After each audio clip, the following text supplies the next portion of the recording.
കോടതി നടപടിക്രമങ്ങളുമായി ബന്ധപ്പെട്ട് പുതിയ വിവരങ്ങൾ കൂടി അറിയേണ്ടതുണ്ട്. ഇത് കേട്ട ശേഷം ഗ്രീഷ്മ ഇപ്പോൾ ജയിലിലേക്ക് കൊണ്ടുപോയോ? ഗ്രീഷ്മയുടെ ബന്ധുക്കൾ ആരൊക്കെ അവിടെ വന്നിരുന്നു? അതോടൊപ്പം തന്നെ ഷാരോൺ രാജിന്റെ ബന്ധുക്കളുടെ പ്രതികരണം നമ്മൾ കേട്ടതാണ്. ഗ്രീഷ്മ ഇപ്പോൾ ജയിലിലേക്ക് കൊണ്ടുപോയി അട്ടക്കുളങ്ങര സബ് ജയിലിലേക്കാണ് കൊണ്ടുപോയത്. തീർച്ചയായും ഗ്രീഷ്മയെ അട്ടക്കുളങ്ങര സബ് ജയിലിലേക്കാണ് കൊണ്ടുപോവുക. അതിൻ്റെ നടപടിക്രമങ്ങൾ ഏറ്റവും പ്രധാനപ്പെട്ടതാണ്. ഒപ്പം തന്നെ അമ്മാവനും കുറ്റക്കാരനും തെളിഞ്ഞു. കഴിഞ്ഞ ദിവസം അമ്മാവനെ സംബന്ധിച്ചിടത്തോളം അദ്ദേഹം വെയിലിൽ ജാമ്യത്തിൽ പുറത്തു നിൽക്കുകയായിരുന്നു. ഇന്നാണ് അദ്ദേഹത്തിൻ്റെ അറസ്റ്റ് രേഖപ്പെടുത്തിയത്. അതിൻ്റെ നടപടിക്രമങ്ങളാണ് ഉള്ളത്. സിജു നേരത്തെ സൂചിപ്പിച്ചതുപോലെ ഗ്രീഷ്മയെ സംബന്ധിച്ചിടത്തോളം ഒരു തരത്തിലുള്ള ഭാവവ്യത്യാസവും ഈ കേസുമായി ബന്ധപ്പെട്ട അന്വേഷണ ഘട്ടത്തിലോ ചോദ്യം ചെയ്യുന്ന ഘട്ടത്തിലോ റിമാൻഡ് ചെയ്യുന്ന ഘട്ടത്തിലോ തെളിവെടുക്കുന്ന ഘട്ടത്തിലോ വിചാരണ ഘട്ടത്തിലോ ഉണ്ടായില്ല. അവസാനം ഈ വിചാരണ ഘട്ടത്തിൻ്റെ അവസാന ഘട്ടത്തിൽ വിധി പ്രസ്താവത്തിന് മുമ്പുള്ള വാദത്തിലാണ് ഇക്കാര്യത്തിൽ തനിക്ക് ഇളവ് നൽകണം, ഉന്നത പഠനത്തിന് പോകണം, തുടർന്ന് പഠിക്കണം എന്ന കാര്യം മുന്നോട്ട് വയ്ക്കുന്നത്. ഇന്ന് കേസിൻ്റെ വിധി പറയുമ്പോൾ എല്ലാവരും ഗ്രീഷ്മയുടെ മുഖത്തേക്ക് നോക്കുകയായിരുന്നു. എന്തെങ്കിലും ഭാവപ്പകർച്ചയുണ്ടോ, പൊട്ടിക്കരയുന്നുണ്ടോ എന്നതാണ്. നിസ്സംഗമായി ആ കേസ് വിധി കാത്തിരിക്കുന്നത് പോലെ ഗ്രീഷ്മ കേട്ടിരിക്കുന്നു. ഒരു തുള്ളി കണ്ണുനീർ പോലും ഗ്രീഷ്മയുടെ കണ്ണിൽ നിന്ന് പൊടിയുന്നില്ല. ഗ്രീഷ്മ സാധാരണ ഒരു കോടതിയിൽ വിചാരണയ്ക്ക് വരുന്ന അതേപടി ഇരിക്കുന്നു. കുറ്റപത്രത്തിൽ വലിയ തരത്തിൽ തൂക്കുകയറാണ് തനിക്ക് വിധിച്ചത് എന്നറിഞ്ഞിട്ട് പോലും ഒരു തരത്തിലുള്ള ഭാവവ്യത്യാസവും ഗ്രീഷ്മയ്ക്ക് ഉണ്ടാകുന്നില്ല. വിധി കേട്ട ശേഷം മാതാപിതാക്കൾ പൊട്ടിക്കരയുകയായിരുന്നു ഷാരോണിൻ്റെ. എന്നിട്ട് പോലും ആ ഭാവവ്യത്യാസം ഇല്ലാതെ ഒട്ടും നിസ്സംഗമായി ആ കോടതി മുറിക്ക് ഉള്ളിൽ ഗ്രീഷ്മ ഇരിക്കുകയായിരുന്നു. അതാണ് മജിസ്ട്രേറ്റ് ഈ കോടതി ഉത്തരവ് സംബന്ധിച്ച് ജഡ്ജ് പറഞ്ഞത്. സമർത്ഥയായ കുറ്റവാളിയാണ്. കുറ്റകൃത്യങ്ങളുമായി ബന്ധപ്പെട്ട വലിയ ഗൂഢാലോചന കുറ്റവാളി തന്നെ നേരിട്ട് നടത്തുന്നു. കമിതാവിനെ വിളിച്ചു വരുത്തി കൊലപ്പെടുത്തുന്നു. വലിയ തരത്തിലുള്ള പ്രലോഭനം നൽകുന്നു. അത്തരം ഒരു പ്രതിക്ക് ഈ കുറ്റം വിധിച്ച ശേഷം പോലും ഒരു തരത്തിലെ ഭാവപകർച്ചയും ഉണ്ടാകുന്നില്ല എന്നതാണ് ഏറ്റവും ആശ്ചര്യപ്പെടുന്നതും. എല്ലാ കോടതി മുറിക്കുള്ളിരുന്ന ഷാരോണിൻ്റെ ബന്ധുക്കളും ഒപ്പം തന്നെ മറ്റ് അഭിഭാഷകരും ഒക്കെ തന്നെ പറയുന്നത് അതാണ്. വലിയ തരത്തിൽ ഉറച്ച മനസ്സോടുകൂടി ഒരു കുറ്റകൃത്യം ചെയ്ത ശേഷം അതിൻ്റെ വിധി എന്തുണ്ടായിരുന്നാലും താനത് ഏറ്റെടുക്കാൻ തയ്യാറാണ് എന്ന തരത്തിൽ ഒരു തരത്തിലുള്ള ഭാവവ്യത്യാസമില്ലാതെ ഒരു കൊടും കുറ്റവാളിയുടെ മനസ്സോടുകൂടിയാണ് ഗ്രീഷ്മ ഇന്ന് കോടതി മുറിക്ക് ഉള്ളിലും കണ്ടത്. സിജു. ശരി നൃപൻ, ഏതായാലും അതുമായി ബന്ധപ്പെട്ട കൂടുതൽ കാര്യങ്ങൾ നമുക്ക് അറിയേണ്ടതുണ്ട്. നെയ്യാറ്റിൻകര പാറശാല ഷാരോൺ രാജ് വധക്കേസിലെ ഒന്നാം പ്രതി ഗ്രീഷ്മയ്ക്ക് വധശിക്ഷ വിധിച്ചിരിക്കുന്നു നെയ്യാറ്റിൻകര അഡീഷണൽ സെഷൻസ് കോടതി. ഒപ്പം തന്നെ തെളിവ് നശിപ്പിക്കാൻ കൂട്ടുനിന്ന അമ്മാവൻ നിർമ്മലകുമാരന് 3 വർഷം കഠിന തടവും വിധിച്ചിരിക്കുകയാണ് നെയ്യാറ്റിൻകര അഡീഷണൽ സെഷൻസ് കോടതി. ഈ കേസിൽ നിരവധി മാനങ്ങളുള്ള കേസ്, അപൂർവങ്ങളിൽ അപൂർവമെന്ന് കോടതി നിരീക്ഷിച്ചത് തന്നെ. പല ഘട്ടങ്ങളിലും ഈ കേസുമായി ബന്ധപ്പെട്ട് കേസ് തേച്ചുമാച്ച് കളയാൻ, കേസിലെ പല തെളിവുകളും ഇല്ലാതാക്കാൻ ഗ്രീഷ്മ അടക്കം ശ്രമിച്ചത് കൃത്യമായി ബോധ്യപ്പെടുത്താൻ അന്വേഷണ സംഘത്തിന് കഴിയുകയും ചെയ്തു. ആദ്യം മുതൽ തന്നെ കേസ് തമിഴ്നാട്ടിലേക്ക് കൊണ്ടുപോകാൻ നടത്തിയ ശ്രമങ്ങൾ സാഹചര്യ തെളിവുകൾ മാത്രമേ ഉള്ളൂ എന്ന് പറഞ്ഞത് മാത്രമല്ല, കോടതിയിൽ കഴിഞ്ഞ ദിവസം അന്തിമവാദം നടക്കുമ്പോൾ ഗ്രീഷ്മ പറഞ്ഞത് തനിക്ക് ചെറിയ പ്രായമാണ്, ശിക്ഷ ഇളവ് നൽകണം, കുറഞ്ഞ ശിക്ഷയെ നൽകാവൂ, ഇനിയും പഠിക്കേണ്ടതുണ്ട് എന്നുള്ളതാണ്. കുറഞ്ഞ പ്രായം 22 വയസ്സായിരുന്നു ഈ കൃത്യം ചെയ്യുമ്പോൾ ഗ്രീഷ്മയ്ക്കുണ്ടായിരുന്നത്. അതേ പ്രായം തന്നെയായിരുന്നു ഷാരോൺ രാജിനും. കോടതി മറുചോദ്യം കൊണ്ട് തന്നെ അതിനെ പൊളിക്കുകയായിരുന്നു. കാരണം 22 വയസ്സ് മാത്രമായിരുന്നല്ലോ ഷാരോൺ രാജിനും ഉണ്ടായിരുന്നത്. കൊല ചെയ്തയാൾക്കും 22 വയസ്സ്, കൊല ചെയ്തയാൾക്കും കൊലപാതകത്തിനിരയായാൾക്കും 22 വയസ്സ്. സ്നേഹം നടിച്ച് വിശ്വാസവഞ്ചന എന്ന് പറയുന്നതാണ് ഇതിന് ഏറ്റവും പ്രധാനപ്പെട്ട കാര്യം. ഗ്രീഷ്മ നടത്തിയത് വിശ്വാസവഞ്ചന തന്നെ എന്ന് കോടതി എടുത്തു പറഞ്ഞിരിക്കുകയും ചെയ്യുന്നു. സമർത്ഥമായ കൊലപാതകം, നേരത്തെ സമാനമായ കുറ്റകൃത്യങ്ങളിൽ പങ്കെടുത്തിട്ടില്ല, ഒരു ക്രിമിനൽ പശ്ചാത്തലമില്ല എന്ന കാര്യങ്ങളൊക്കെ വലിയ വിദഗ്ധമായി തന്നെ പൊളിക്കാൻ അന്വേഷണ സംഘത്തിന് കഴിഞ്ഞു. നിരവധി തവണ, അതായത് 2002 8-ാം മാസത്തിൽ ജ്യൂസ് ചലഞ്ചിൽ, അതായത് ജ്യൂസിൽ പാരസെറ്റമോൾ കലക്കി, അമിത അളവിൽ പാരസെറ്റമോൾ കലക്കി ഷാരോൺ രാജിനെ കൊലപ്പെടുത്താൻ ഗ്രീഷ്മ ശ്രമിച്ചു എന്നുള്ളത് കോടതിയെ ബോധ്യപ്പെടുത്താൻ അന്വേഷണ സംഘത്തിന് കഴിഞ്ഞു. ഇതെല്ലാം തെളിവായി മാറുകയായിരുന്നു. കോടതി ഒരു ഘട്ടത്തിൽ പറഞ്ഞത്, വിധി പ്രസ്താവത്തിൽ പറഞ്ഞത്, തനിക്കെതിരെയുള്ള തെളിവെല്ലാം ചുമന്ന് നടക്കുകയായിരുന്നു ഗ്രീഷ്മ എന്നുള്ളതായിരുന്നു. ഗ്രീഷ്മയുടെ മൊബൈൽ തന്നെ ഉണ്ടായിരുന്നു ഷാരോൺ രാജിനെ കൊലപ്പെടുത്തലിൽ നയിക്കുന്ന കാരണങ്ങളെക്കുറിച്ച്, അവർ തമ്മിൽ നടത്തിയ സംഭാഷണങ്ങളെക്കുറിച്ച്. ഒരു ഘട്ടത്തിൽ പോലും ഗ്രീഷ്മ ഷാരോൺ രാജിനോട് പറഞ്ഞിട്ടില്ല ഈ ബന്ധം ഒഴിയണം, ആ ബന്ധത്തിൽ നിന്ന് പിന്മാറണം, തനിക്ക് വേറെ വിവാഹമായി എന്നുള്ള ഒരു കാര്യം പോലും പറഞ്ഞിട്ടുമില്ല. പക്ഷേ കോടതിയിലടക്കം വാദിച്ചത് പല ഘട്ടങ്ങളിൽ ഷാരോൺ രാജിനോട് പറഞ്ഞിരുന്നു ഈ ബന്ധത്തിൽ നിന്ന് പിന്മാറണമെന്നാണ്. പക്ഷേ ഗ്രീഷ്മ ബന്ധുക്കളോടോ, സ്വന്തം ബന്ധുക്കളോടല്ല, ഷാരോൺ രാജിൻ്റെ ബന്ധുക്കളോടോ പൊതുപ്രവർത്തകരോടോ പോലീസിൻ്റെ പോലും സഹായം തേടാതെ വളരെ കൃത്യമായി 7 മാസത്തെ ആസൂത്രണത്തിലൊടുവിലാണ് ഷാരോൺ രാജിനെ കൊലപ്പെടുത്തിയത്. അത് കൃത്യമായി ബോധ്യപ്പെട്ടതിൻ്റെ അടിസ്ഥാനത്തിൽ ഒരു ക്രിമിനൽ മൈൻഡ് തന്നെയാണ് ഗ്രീഷ്മയുടേതെന്ന് ബോധ്യപ്പെട്ടതിൻ്റെ അടിസ്ഥാനത്തിൽ അർഹിക്കുന്ന ശിക്ഷ തന്നെ കോടതി വിധിച്ചിരിക്കുന്നു. വൈകി കിട്ടുന്ന നീതി അനീതിയാണ് എന്നുള്ളത് കേരളത്തിൽ നടപ്പില്ല എന്ന് വീണ്ടും വീണ്ടും ഊന്നി പറയേണ്ടി വരികയാണ്.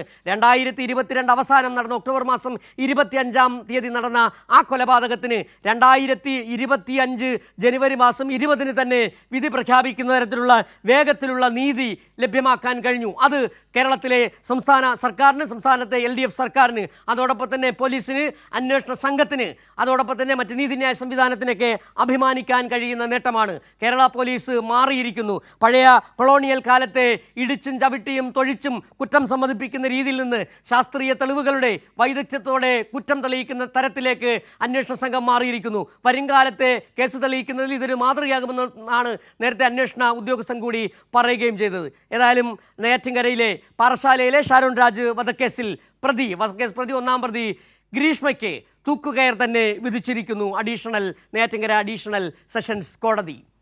വിവരങ്ങളുമായി നിർഭൻ ഒരിക്കൽ കൂടി ചേരുകയാണ്. നിർഭൻ, ഈ കേസിനെ സംബന്ധിച്ച് വീണ്ടും വീണ്ടും എടുത്തു പറയേണ്ടത് നേരത്തെ പറഞ്ഞൊരു കാര്യമാണ്. ഒരുപക്ഷെ അന്വേഷണ സംഘവും ജഡ്ജിയും അടക്കെ വിധി പ്രസ്താവത്തിലടക്കെ ചൂണ്ടിക്കാട്ടത് ഒരു ദൈവത്തിൻ്റെ കയ്യൊപ്പ് എന്ന് പറയുന്നത് ആ ദൈവത്തിൻ്റെ കയ്യൊപ്പല്ല, ഇത് ശാസ്ത്രത്തിൻ്റെ കയ്യൊപ്പാണെന്ന് എടുത്ത് പറയേണ്ടി വരുന്നുണ്ട്. കാരണം മൊബൈൽ ഫോൺ എന്ന് പറയുന്ന ആ സംവിധാനം, മൊബൈൽ ഫോൺ, എല്ലാവരുടെ കയ്യിലുള്ള മൊബൈൽ ഫോൺ നമ്മളെല്ലാം മുകളിലിരുന്ന് കാണുന്നയാളല്ല, നമ്മുടെ കൂടെ നടക്കുന്നയാൾ. നമ്മൾ എങ്ങനെയാണ് പെരുമാറുന്നത്, നമ്മൾ ഏത് കൊലപാതകമാണ് ആസൂത്രണം ചെയ്തത്, അത് പിടിക്കപ്പെടും. ആ മൊബൈൽ നമ്മളുടെ എല്ലാം ഒരുപക്ഷെ സംരക്ഷകനായി, ഒരുപക്ഷെ നമ്മളെല്ലാം നശിപ്പിക്കുന്നവനായി കൂടെ ഉണ്ട് എന്ന് ബോധ്യപ്പെടുത്തുന്ന ഒരു വിധി കൂടി. വളരെ കൃത്യമായി ഡിജിറ്റൽ തെളിവുകൾ, ശാസ്ത്രീയ തെളിവുകൾ ശേഖരിച്ചുകൊണ്ട് പോലീസ് നടത്തിയ പഴുതടച്ച അന്വേഷണം എല്ലാ അർത്ഥത്തിലും മികച്ച ഒരു ടീം. ഒരുപക്ഷെ ഡി ശില്പ പറഞ്ഞതുപോലെ ആ ടീമിൻ്റെ വിജയം, ആ ശാസ്ത്രീയതയുടെ വിജയം എന്ന് ഒരിക്കൽ കൂടി ഊന്നി പറയേണ്ടി വരുന്നുണ്ട്.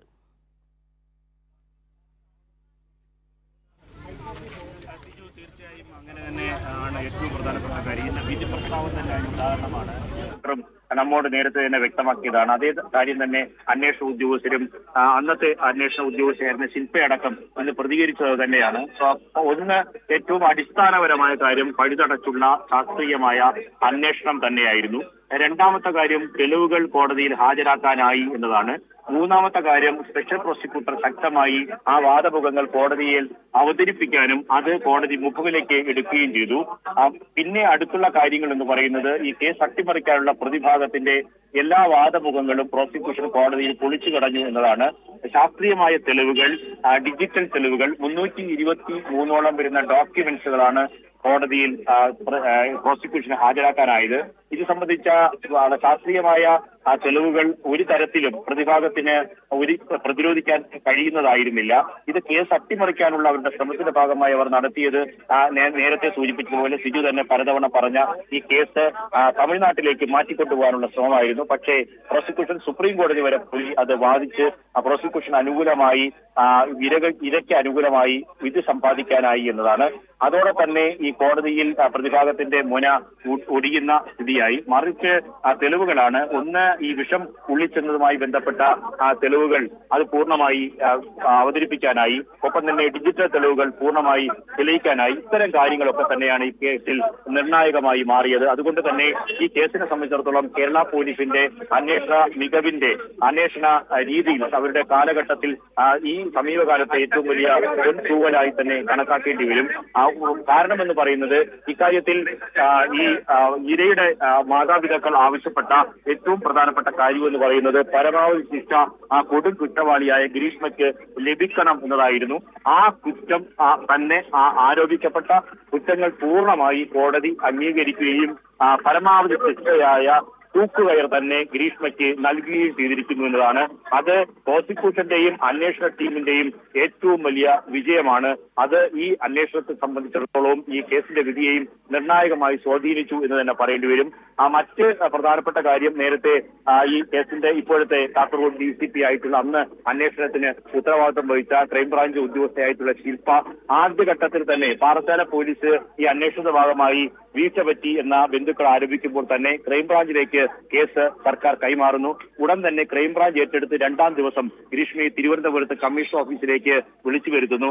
ചോദ്യം ചെയ്യലിന് 1 മണിക്കൂറിനുള്ളിൽ ഗ്രീഷ്മ കുറ്റം സമ്മതിച്ചു എന്ന് മാത്രമല്ല അത് 7 മാസക്കാലം നീണ്ടുനിന്ന വലിയ തരത്തിലുള്ള ആസൂത്രണം ഷാരോണിനെ ഒഴിവാക്കാൻ താൻ തീരുമാനിച്ചിരുന്നു. ഇതിന്റെ ഭാഗമായിട്ടാണ് സ്ലോ പോയിസൺ കൊടുക്കാൻ തീരുമാനിച്ചത്. വിവിധ തരത്തിലുള്ള വിഷയങ്ങളെ സംബന്ധിച്ച് സെർച്ച് ചെയ്ത് മനസ്സിലാക്കി അതിനുശേഷം ഇതിനുവേണ്ടി ട്രെയിൻ റൺ നടത്തി. ഇതിന്റെ ഭാഗമായിട്ടാണ് ഈ ജ്യൂസ് ചലഞ്ച് നടത്തിയത്. ഇതിന്റെ ഭാഗമായാണ് അവസാനം വിഷം തന്നെ വീട്ടിൽ വിളിച്ചു വരുത്തി കൊടുത്തത്. അങ്ങനെ കേസിന്റെ നാൾ വഴി പരിശോധിക്കുമ്പോൾ വലിയ ഒരു കൊടും കുറ്റവാളി, പക്ഷേ ഉന്നത വിദ്യാഭ്യാസമുള്ള ഒരു ചെറുപ്പക്കാരി, ആരും പ്രതീക്ഷിക്കാത്ത ഇങ്ങനൊരു കുറ്റകൃത്യം ചെയ്യുമെന്ന് കരുതാത്ത ഒരാൾ കവിതാവിനെ വീട്ടിൽ വിളിച്ചു വരുത്തി വിഷം നൽകി കൊലപ്പെടുത്തി. അതിന്റെ ഞെട്ടൽ ആണ് പ്രോസിക്യൂഷൻ നേരത്തെ നമ്മളോട് പ്രതികരിച്ചപ്പോൾ പറഞ്ഞത്. കഴിഞ്ഞ ദിവസവും സ്പെഷ്യൽ പ്രോസിക്യൂട്ടർ പറഞ്ഞത് തനിക്ക് ഈ കേസുമായി ബന്ധപ്പെട്ട് തന്റെ കരിയറിലെ ഏറ്റവും വലിയൊരു വിജയമാണ്. തനിക്ക് പൂർണ്ണമായി ആത്മസംതൃപ്തി ഉണ്ട് എങ്കിലും ഇങ്ങനെ ഒരു കവിതാവിനെ, ഒരു ചെറുപ്പക്കാരി, വിദ്യാഭ്യാസമുള്ള ഒരു സ്ത്രീ